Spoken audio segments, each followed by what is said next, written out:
नमस्कार, आप देख रहे हैं नेक्स्ट 9 न्यूज। मैं तुषार आपके साथ।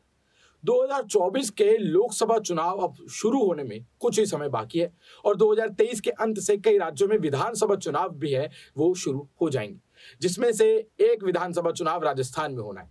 आपको बता दें कि राजस्थान की सियासत जो है वो पिछले कई समय से चर्चाओं का विषय जो है वो बनी हुई है। जिस तरीके से वहां पर कांग्रेस की सरकार को लेकर एक के बाद एक नए मामले सामने आते गए, जिसमें सचिन पायलट और गहलोत की रस्साकसी चलती रही, जिसमें सचिन पायलट बगावती सुर अपनाते हुए दिखाई दिए और वहीं गहलोत भी जो है वो सचिन पायलट पर हमलावर दिखाई दिए। कई बार सचिन पायलट ने ऐसे इल्जाम गहलोत पर लगाए, कई इल्जाम जो थे वो कांग्रेस पर लगाए और यहां तक बातें होने लगी कि अब सचिन पायलट जो है वो अपनी नई पार्टी का गठन कर सकते हैं और अब वो पूरी तरीके से जो कांग्रेस से हैं वो अलग से हो सकते हैं। लेकिन ऐसा नहीं हुआ। समय रहते कांग्रेस आलाकमान ने इन दोनों की जो कश्मकश चल रही थी उसको सुलझा दिया है, या फिर मैं कहूं कि अभी के लिए थोड़े समय के लिए शांत कर दिया है, क्योंकि आगे लंबे समय तक शांति के आसार इसमें हमें दिखते हुए नहीं दिखाई दे रहे हैं। लेकिन वहीं जिस तरफ एक तरफ कांग्रेस में ये सारी कलह चल रही थी, कांग्रेस के अंदर जो ये सारी चर्चाएं चल रही थी, वहीं दूसरी तरफ भारतीय जनता पार्टी जो है वो अपनी पूरी तैयारी राजस्थान में इस बार सरकार बनाने के लिए कर रही थी और मैं कहूंगा कर रही है। क्योंकि भारतीय जनता पार्टी बीच बीच में ऐसा भी कहा जाने लगा था कि अगर सचिन पायलट और गहलोत के बीच की जो ये रस्साकसी है वो नहीं रुकती है तो भारतीय जनता पार्टी जो है वो कहीं ना कहीं यहाँ बीच में अपना जो नाक है वो जरूर घुसाएगी और किसी को तोड़कर अपनी साइड जरूर ले आएगी। और ज्यादातर जो कयास लगा रहे थे वो ये लग रहे थे कि सचिन पायलट हो सकता है कि जल्द से जल्द जो है वो भारतीय जनता पार्टी में शामिल हो सकते हैं और भारतीय जनता पार्टी जो तोड़ो और राजनीति करती आई है, तोड़ो और राज करो की जो राजनीति करती आई है वो करती हुई दिखाई देगी।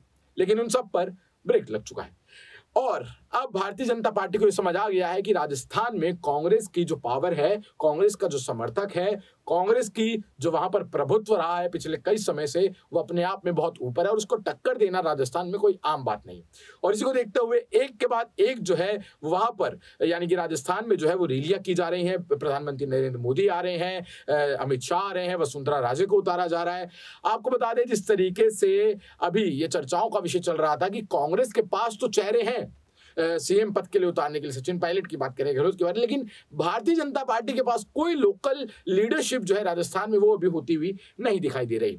और इसी को देखते हुए भारतीय जनता पार्टी को कहीं ना कहीं कमजोर दिखाया गया था। लेकिन अब उदयपुर में हुए गांधी मैदान में जिस तरीके से भारतीय जनता पार्टी का जो सम्मेलन लगा, जिसमें कार्यकर्ता आए, भारी जनता आई, उसमें जिस तरीके से वसुंधरा राजे ने भाषण दिया, उससे ये साफ हो गया कि आने वाले वक्त में विधानसभा चुनाव से पहले हो सकता है कि वसुंधरा राजे को भारतीय जनता पार्टी की तरफ से सीएम चेहरे के तौर पर राजस्थान में जो है वो उतारा जाए। आपको बता दें जिस तरीके से वसुंधरा राजे जो है वो राजस्थान में एक अच्छा समर्थक जो है वो अपने साथ लेकर चलती हैं। राजस्थान में उनका नाम भी जो है बीजेपी की तरफ से वो काफी माना जाता है, चलता है और इसलिए बीजेपी उन पर दांव खेल सकती है।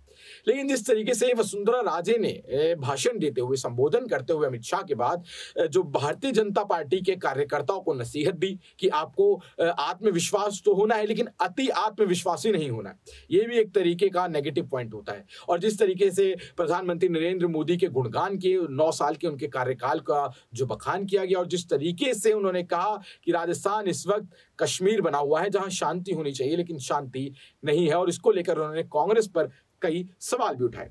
आपको बता दें कि उन्होंने कहा कि उदयपुर राजस्थान का कश्मीर है। जी हाँ, उदयपुर से वो भाषण दे रही थी, जिसकी पहचान है शांति, सद्भाव, प्राकृतिक सुंदरता और स्वच्छता। कश्मीर में आतंकवाद को खत्म कर वहां शांति का नया कश्मीर बना दिया। पर यह ठीक 1 साल पहले 28 जून 2022 को कन्हैया लाल की गला काटकर हत्या कर दी गई थी, जिसकी सनसनी से पूरा राजस्थान कांप उठा था।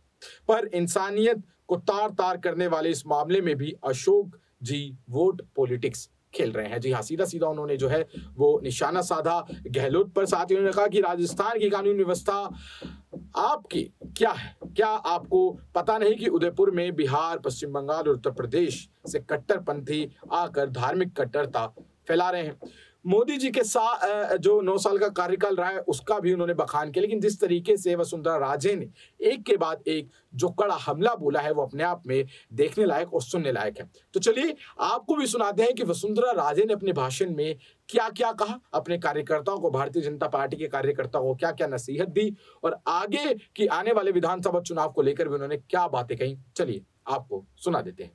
आतंकवाद को समाप्त कर भारत को ताकतवर देश बनाने वाले आदरणीय केंद्रीय गृह मंत्री श्री अमित शाह जी राजस्थानी संस्कृति को जीवंत करती हुई स्वर्ग सी सुंदर मेवाड़ की इस धरती पर मैं आपका सबकी तरफ से झुककर प्रणाम कर कर स्वागत करती हूँ।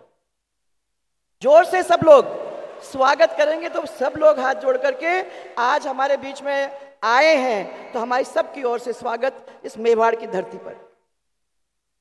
इस अवसर पर श्रद्धेय सुंदर सिंह जी भंडारी को नमन, जिन्होंने जनसंघ की विचारधारा को तेजी से आगे बढ़ाने का काम किया।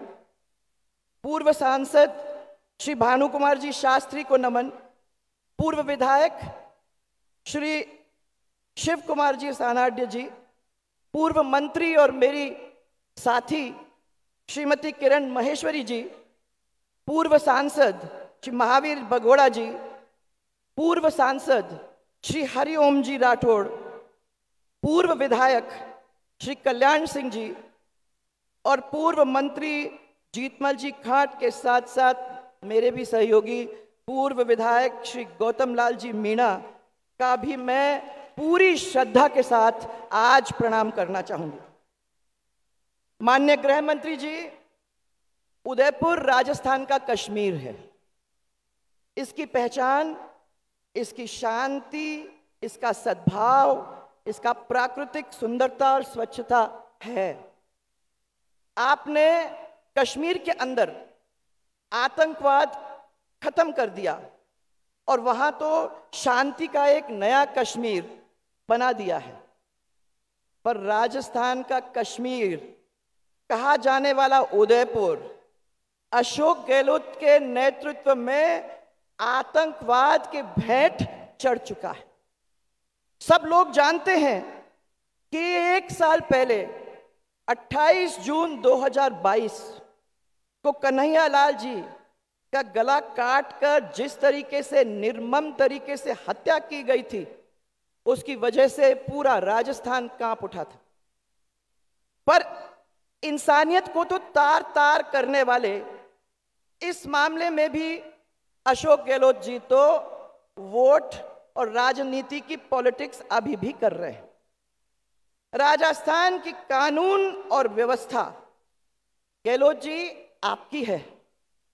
क्या आपको पता नहीं है कि उदयपुर में बिहार से, वेस्ट बंगाल से, उत्तर प्रदेश से कट्टरपंथी आकर धार्मिक उन्माद और कट्टरता फैलाने का हमारे इस उदयपुर और राजस्थान के अंदर काम नहीं कर रहे हैं। मैं बधाई आज देना चाहती हूं आदरणीय मोदी जी को